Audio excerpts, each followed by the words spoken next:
Gotta go fast.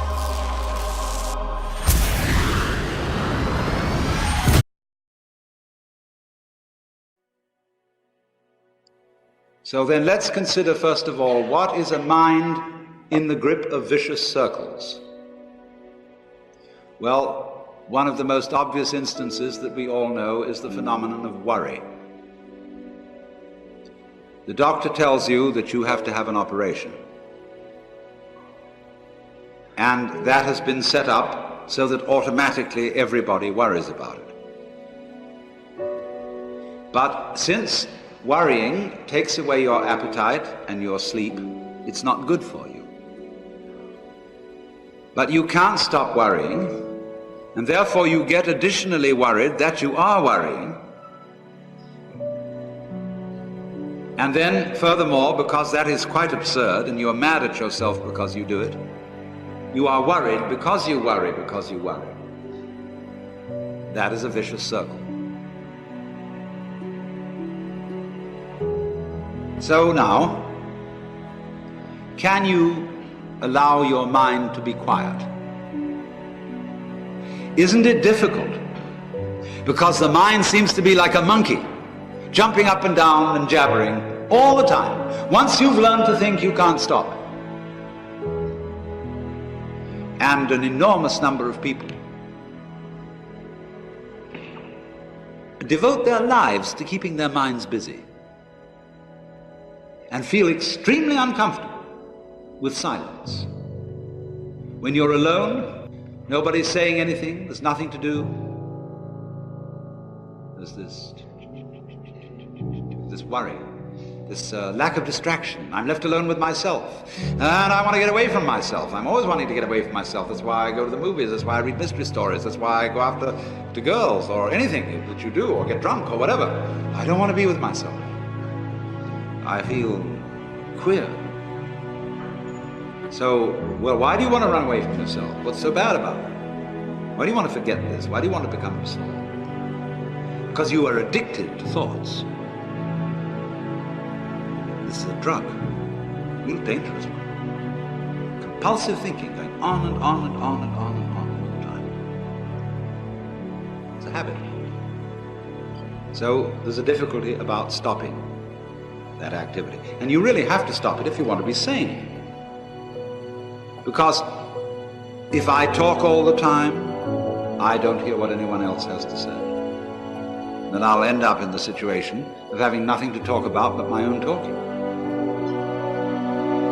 Or so in exactly the same way, if I think all the time, I won't have anything to think about except thoughts. So in order to have something to think about, there are times when you simply must stop thinking.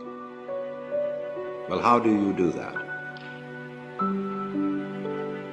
The first rule is don't try to. Because if you do, you will be like someone trying to make rough water smooth with a flat iron.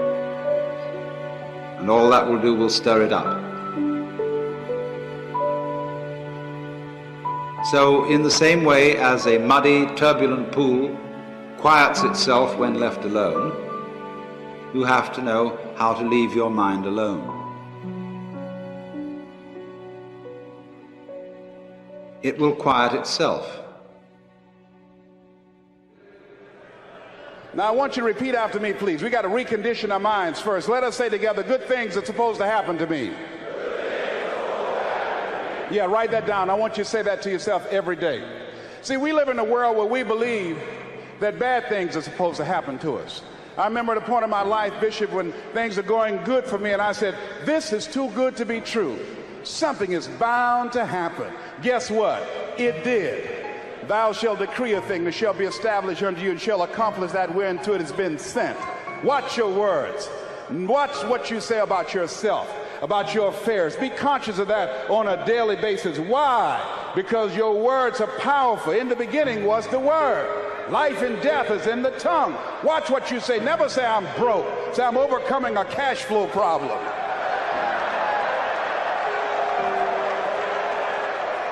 Claim what you want, not what you don't want. So affirm, good things are supposed to happen to me, and begin to believe that. Begin to expect that.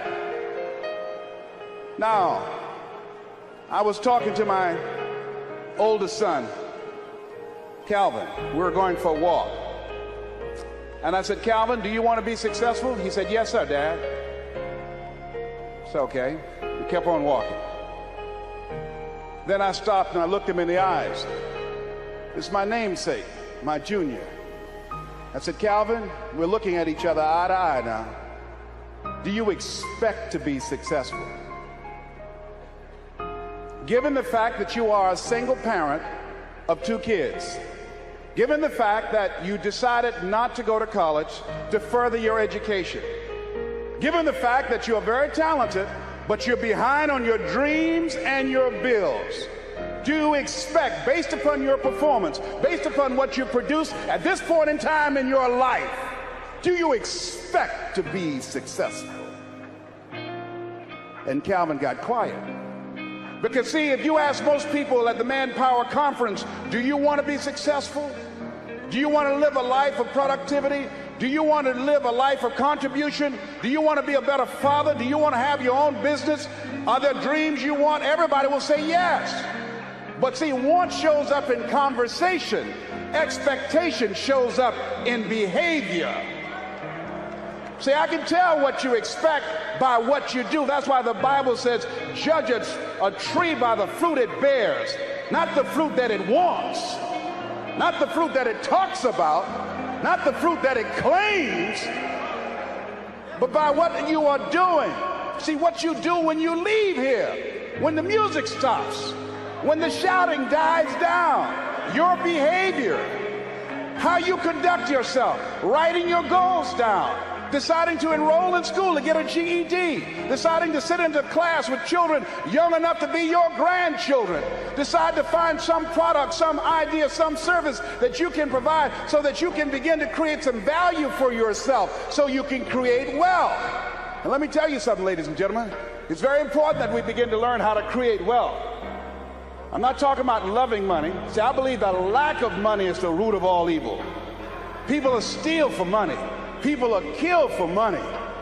People go to jail for money. Every time the unemployment goes up, in those areas where the unemployment is high, that's where you have the highest incidence of crime and violence. Whenever the unemployment goes up 1% in our community, 10,000 children and women are battered. Money makes a difference in your life. I never wanted to be rich. All I've ever wanted to do was to be comfortable. How many of you ever wanted to be comfortable? Raise your hands. Then I realized in order to be comfortable, you got to be rich.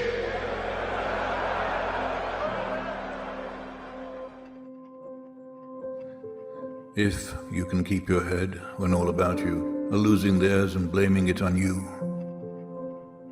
If you can trust yourself when all men doubt you, but make allowance for their doubting too.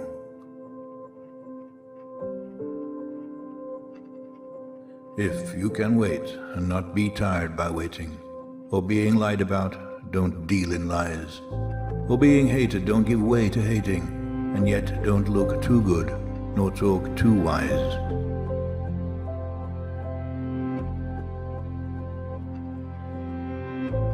If you can dream, and not make dreams your master.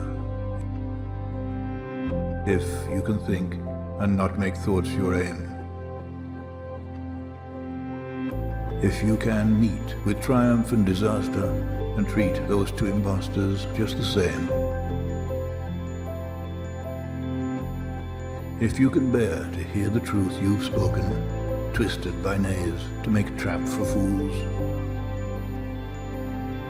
Or watch the things you gave your life to, broken, and stoop and build them up with worn-out tools. If you can make one heap of all your winnings and risk it on one turn at pitch and toss, and lose and start again at your beginnings and never breathe a word about your loss.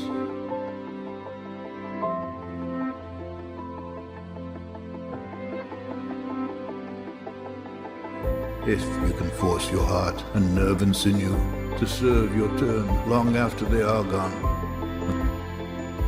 and so hold on when there is nothing in you except the will that says to them, hold on.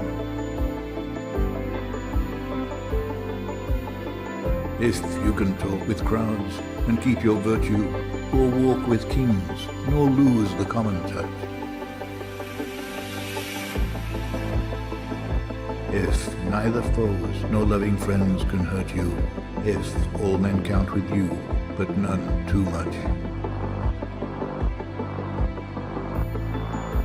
If you can fill the unforgiving minute with 60 seconds worth of distance run, yours is the earth and everything that's in it. And which is more, you'll be a man, my son.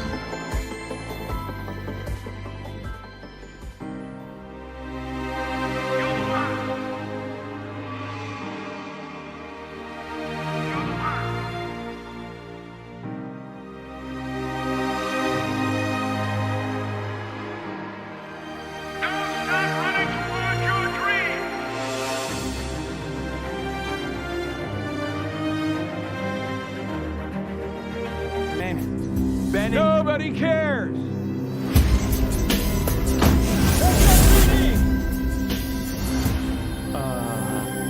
Meow. Oh, come on. Okay, pal, I want to basically look like I'm gonna have to save your planet.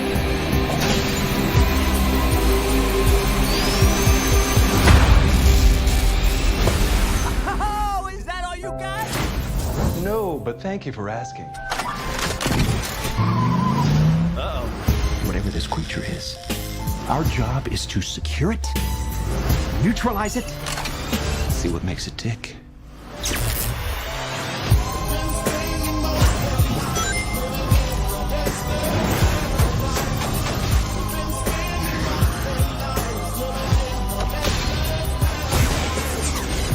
Look at this. I took 9 million steps today.